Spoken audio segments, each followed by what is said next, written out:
etc., because they had no knowledge of English. The response of the security forces was brutal. Within a few months, the JVP was broken. Their leader was tried and imprisoned. Hundreds were killed. The South simmered with resentment. Political violence had arrived in Sri Lanka. It lasted a few months. Then it fizzled out and most of the leaders were arrested. But it was a real wake-up call for the government.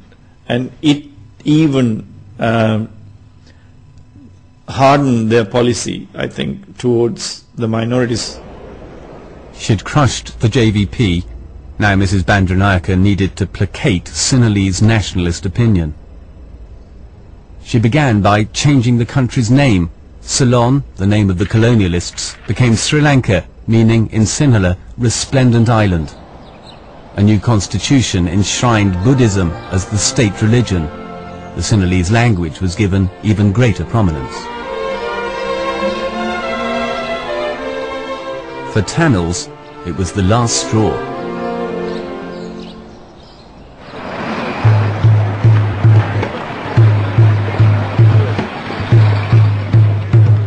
There began to be a shift in Tamil politics. There was a greater emphasis on the need for devolution. And there is now an advocacy of the use of violence to achieve ends.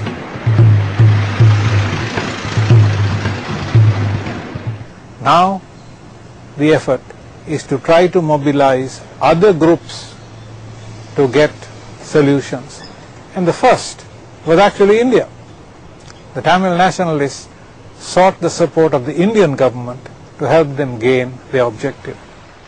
Sri Lanka is separated from India by a narrow waterway. On the other side, in Tamil Nadu, live 50 million Indian Tamils, 3 times as many as Sri Lanka's whole population. Tamils on both sides share the same language and culture. Tamil Nadu was a natural sanctuary for Sri Lanka's militants. By this time, a bewildering array of Tamil fighting groups had emerged in Sri Lanka. Among them, a group calling itself the Liberation Tigers of Tamil Eelam, or LTTE. Their aim was to carve out an independent Tamil state from the north and east of the island. The name they gave to their would-be state was Tamil Eelam.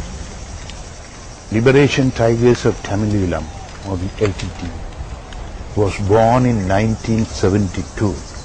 The conditions of oppression against the Tamils intensified at that time.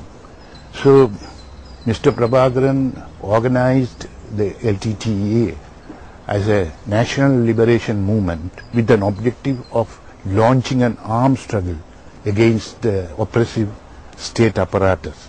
But at that particular conjuncture, it was a small guerrilla organization. But it had a long history of evolution.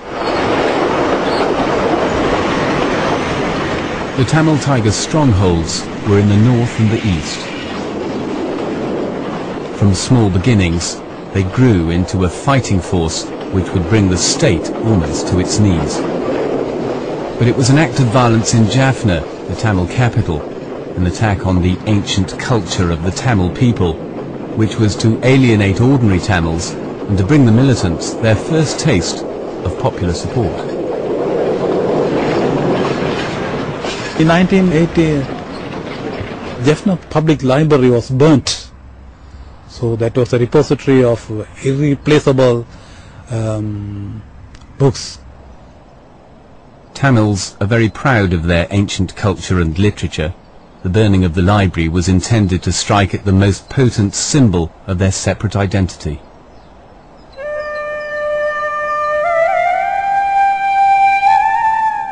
We went there to the library to see it was burnt and half-burnt pages. The whole building is carpeted with these ashes.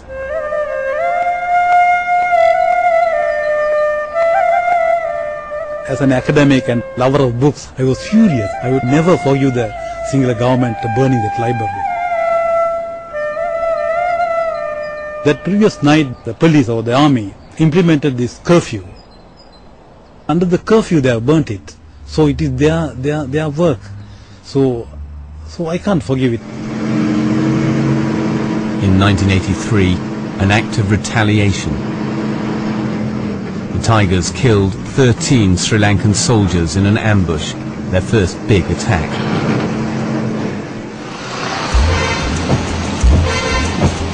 The bodies were brought back to Colombo for a mass funeral. The civil war had begun.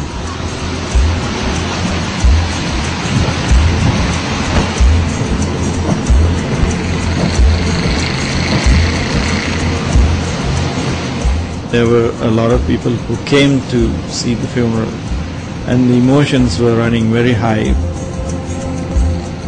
In the evening, after the funerals were over, the mobs were coming out. They started attacking anything and everything they saw which were Tamil. So this escalated from there. They started attacking Tamil families and business establishments.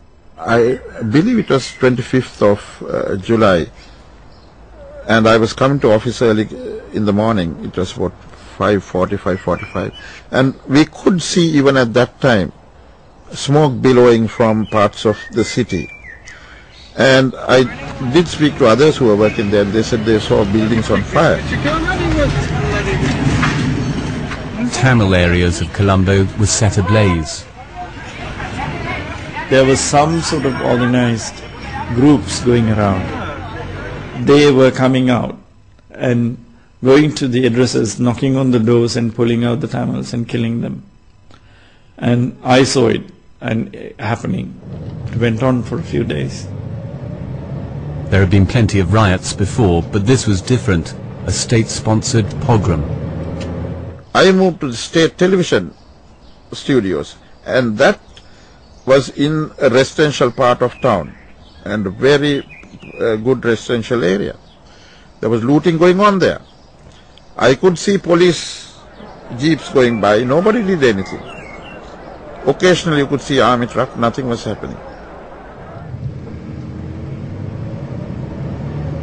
Many Tamils were killed, and many people were homeless. The house I was living got burned down, and we lost everything because we had Tamil neighbors. Hundreds of Tamils died in the riots. The world was outraged. When asked why the government had allowed it to happen, President Jayawardena had no convincing answer. I think there was a big anti-Tamil feeling among the forces also. And they felt that shooting the Sinhalese who were rioting would be anti-Sinhalese. And actually in some places we saw them encouraging. Their properties burned, not just in Colombo but in the hill country too. Tamils fled, fearing for their lives. No one felt safe. It was a riot substantially fomented by elements of the government, and the president at the time felt too weak to check those elements.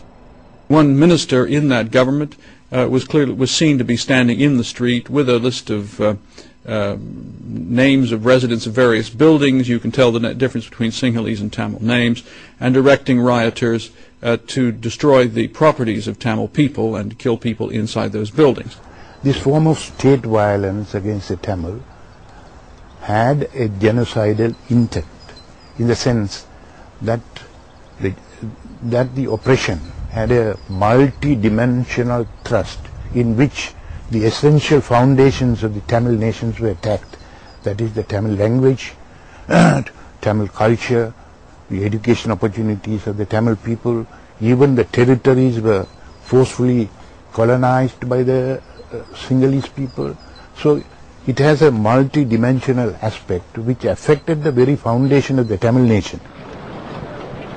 Makeshift refugee camps were set up to house the thousands of Tamils who had been driven from their homes. Wealthier Tamils sold up and settled abroad. Less fortunate ones were forced to stay for months in converted schools and temples.